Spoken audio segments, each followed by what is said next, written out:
Hello प्यारे बच्चों, आइए आप सभी का स्वागत है आपके अपने यूट्यूब चैनल तौफीक सर फ्री एजुकेशन में। तो प्यारे बच्चों, हम आपके लिए एक प्रश्न के माध्यम से एक बेहतरीन कॉन्सेप्ट और बहुत अच्छा और बहुत आवश्यक कॉन्सेप्ट आपको समझाने जा रहे हैं। अगर आप लोग इस वीडियो को पूरा देखते हैं तो मैं पूर्ण विश्वास रखता हूं कि ये कॉन्सेप्ट आपके समझ में आ जाएगा। ये हमारे हाई स्कूल की किताब के चौथे चैप्टर, जिसका नाम है द्विघात समीकरण, क्वाड्रेटिक इक्वेशंस, तो उसका एक ये क्वेश्चन लिया है आपको समझाने के लिए। समझाना क्या है, इसमें दो बातें समझानी है, ये क्रमगत और दूसरी बात धनात्मक पूर्णांक और वर्गों का योगफल। ये बातें समझनी है आपको, और ये आप अगर जान जाते हैं तो फिर आपको ये सवाल और ये कॉन्सेप्ट समझ में आ जाएगा। प्यारे बच्चों, इस तरह का सवाल अक्सर आया है, अक्सर बोर्ड पेपर में देखा गया है, तो इसलिए मैंने आपको ये समझाने के लिए ये प्रश्न लिया है। तो इस प्रश्न को पूरा समझेंगे। लिखा हुआ है दो क्रमगत धनात्मक पूर्णांक ज्ञात कीजिए जिनके वर्गों का योगफल 365 हो। कैसे निकालेंगे, क्या करेंगे, कैसे शुरुआत करेंगे? देखिए, सबसे पहली बात तो क्रमगत समझना है। क्रमगत का मतलब होता है क्रम से आने वाले, जैसे 13, 14, 15, ये क्रमगत है, क्रम से आ रहे हैं। और प्यारे बच्चों, इसमें आप क्या देख पा रहे हैं, क्रमगत संख्याएं क्या हैं? एक जोड़ते जाइए, 13 में एक जोड़ेंगे तो 14, और 14 में एक जोड़ेंगे तो 15, और 15 में एक जोड़ेंगे तो 16। तो इस तरह से हमें समझ में ये आता है कि क्रमगत संख्याओं को जब हम लिखेंगे तो एक जोड़ते हुए चले जाएंगे, एक जोड़ते हुए चले जाइए, तो सारी संख्याएं जो आपको मिलेंगी वो क्रमगत होंगी। अब यहाँ पर हमें तो कोई भी संख्या नहीं पता है प्यारे बच्चों, यहाँ हमें कोई संख्या नहीं पता है, तो उसके लिए हमें करना क्या होगा? उसके लिए करना ये होगा, मानना पड़ेगा। यहाँ से हम हल कर रहे हैं, माना पहली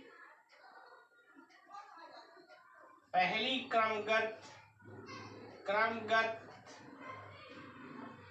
संख्या, पहली क्रमगत संख्या हमने ले ली है x। जब पहली x है तो इसके बाद वाली कौन सी होगी? समझ में आया? नहीं आया? अरे बहुत सरल है, अभी तो बताया मैंने। क्रम से अगली संख्या ज्ञात करने के लिए एक जोड़ दीजिए, तब दूसरी संख्या क्या हो जाएगी? दूसरी संख्या क्या हो जाएगी भैया? x + 1। भैया दूसरी हमको पता करने के लिए एक जोड़ना ही पड़ेगा, तभी हमें दूसरी क्रमगत संख्या मिलेगी। तो ये दोनों संख्याएं हमने मान ली हैं। अब क्या कह रहा है, ये धनात्मक है, ये भी धनात्मक है, और ये क्रमगत हैं दोनों, जिनके वर्गों का योगफल। अब अगली बात समझनी है, वर्गों का योगफल मतलब प्रश्न जो कह रहा है, प्रश्नानुसार प्रश्न कह रहा है दोनों संख्याओं के वर्गों का, इसका वर्ग दोनों संख्याओं के वर्गों का योगफल, अर्थात x का वर्ग प्लस x + 1 का वर्ग। अगर हम ऐसा करते हैं तो हमें कितना मिलेगा? 365। तो 365, ये देखिए, ये अकॉर्डिंग टू क्वेश्चन, प्रश्न के अनुसार सारी बातें हमारी क्लियर हो गई हैं। अब हम करेंगे क्या, कैसे करेंगे? आइए बढ़ते हैं आगे। क्या करेंगे हम लोग? अब इसका वर्ग जब हम तोड़ेंगे तो यही रहेगा। समस्या यहाँ पर है प्यारे बच्चों, आप लोगों ने 7th क्लास में a + b का होल स्क्वायर तोड़ा है। कैसे तोड़ा है? a² + 2ab और प्लस b²। अब इसी की तरह इसको तोड़ लीजिए, ये a है, ये b है, कोई दिक्कत नहीं। तो अब इसको तोड़ते हैं, कैसे तोड़ेंगे? x का स्क्वायर इसकी गुणा का 2 गुना, a और b की गुणा का 2 गुना, अर्थात x की गुणा x से जब करेंगे तो x आएगा और x का 2 गुना क्या हो जाएगा? 2x। ओके, अब क्या होगा? यहाँ पर b का स्क्वायर मतलब 1 का स्क्वायर का मतलब क्या हुआ? 1 बराबर 365। ओके, आई होप इतना तो आपके समझ में आया होगा। नो प्रॉब्लम, फिर से समझ लेते हैं। ये कह रहा था दो क्रमगत धनात्मक पूर्णांक ज्ञात करना है। तो हमने क्या किया? माना पहली क्रमगत संख्या हमने मान ली है x, और जब पहली x है तो दूसरी क्रमगत संख्या जब हम निकालेंगे तो उसमें एक जोड़ दिया हमने, x+1 हो गया। ये दोनों संख्याएं हो गई। आगे जब हम बढ़े तो ये कह रहा है जिनके वर्गों का योगफल, यानी इन दोनों संख्याओं के वर्गों का योगफल जो है, योगफल मतलब प्लस, इतना हो जाएगा। अब हमने क्या किया? इस x का स्क्वायर तो x स्क्वायर ही रहेगा, x+1 का स्क्वायर जब निकालेंगे तो ये हो जाएगा, और उसके सामने ये तो आ ही गया। अब इसको कैसे हल करेंगे? वेरी सिंपल, नो प्रॉब्लम, आइए करते हैं। तो देखिए क्या हो जाएगा, यहाँ पर देखिए x स्क्वायर, इसका मतलब ये हो जाएगा, कि आ जाएगा 2x स्क्वायर, ये वाला x स्क्वायर मिल करके 2x स्क्वायर हो गया। उसके बाद ये 2x स्क्वायर, 2x तो है ही है, और +1। अब हम इसको मानक रूप द्विघात समीकरण के लाना चाहते हैं तो ये 365 इधर रिप्लेस कर देंगे। अब इधर दाहिनी तरफ 0 हो गया, यहाँ भी कोई दिक्कत नहीं, वेरी सिंपल। अब क्या होगा? ये 1 प्लस का है और 365 माइनस के हैं, तो हमारे पास क्या होगा? ये बच रहा है, 1 प्लस का निकल गया तो माइनस का 364 हो जाएगा। अब एक बात और देखिए, 2 यहाँ भी है, 2 यहाँ भी है, 2 यहाँ भी है, तो लिख दीजिए 2 से भाग करेंगे, यानी 2 ये कट जाएगा, 2 ये कट जाएगा, और इसको जब 2 से भाग करेंगे तो कितना आ जाएगा? ये आएगा x स्क्वायर प्लस x और माइनस 2 1 कम 2, 2 8 16 और 2 दूनी 4। ये हमारा इक्वेशन आ चुका है। अब इक्वेशन बन गया है, इसको हल करने की कितनी विधियां हैं? आपने पिछला वीडियो देखा ही नहीं, आप पिछला वीडियो देखिए। इसको हल करने की 3 विधियां हैं। सबसे पहले गुणनखंड विधि, दूसरा पूर्ण वर्ग बनाकर, और तीसरा है श्रीधराचार्य के सूत्र से। तो हम किसी से भी कर सकते हैं, नो प्रॉब्लम, यहाँ पर विधि का कोई मान्य ही नहीं है, कहीं पर आई ही नहीं बात है कि इस विधि से लगा के बताइए। तो हम इसको गुणनखंड विधि से करेंगे।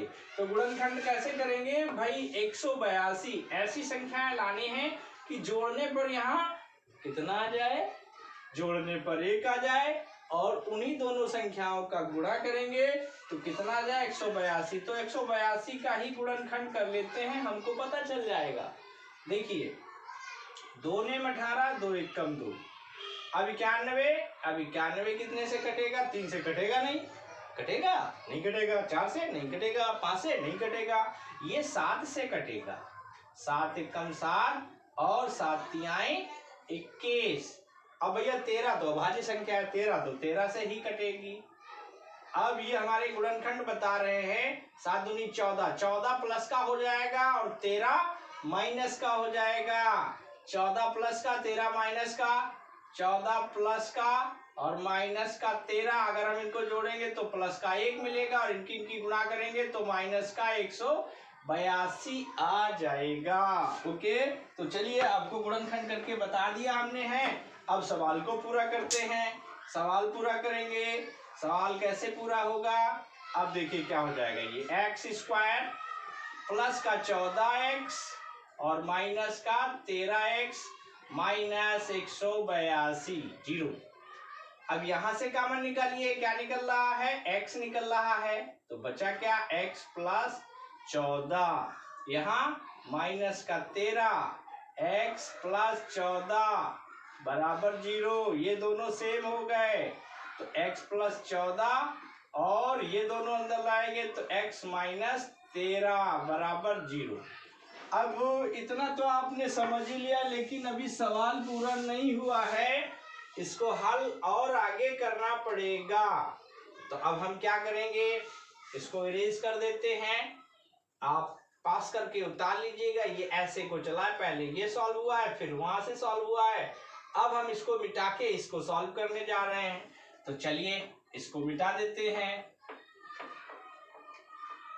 अब भैया क्या होगा, बात धनात्मक की भी है।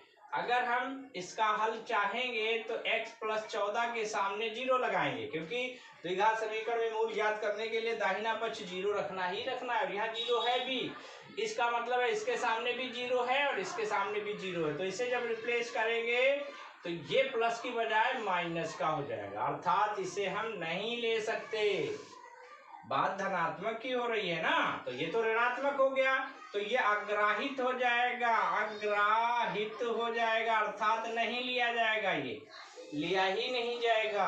अब इसके सामने ले लीजिए x माइनस 13 के सामने 0 पलट दीजिए, x = 13।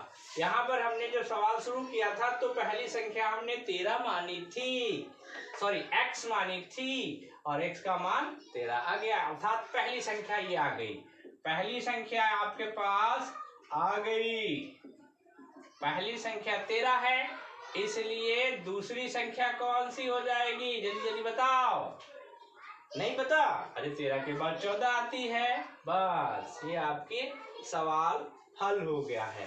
तो इस प्यारे बच्चों, इस सवाल को अगर सही से समझना है, बढ़िया से समझना है, तो एक ही सजेशन है, एक ही सजेशन है कि आप बार बार इस वीडियो को देखें, आपके समझ में आ जाएगा। और हमारा क्या है, हम तो आगे मिलेंगे। Thank you, good bye.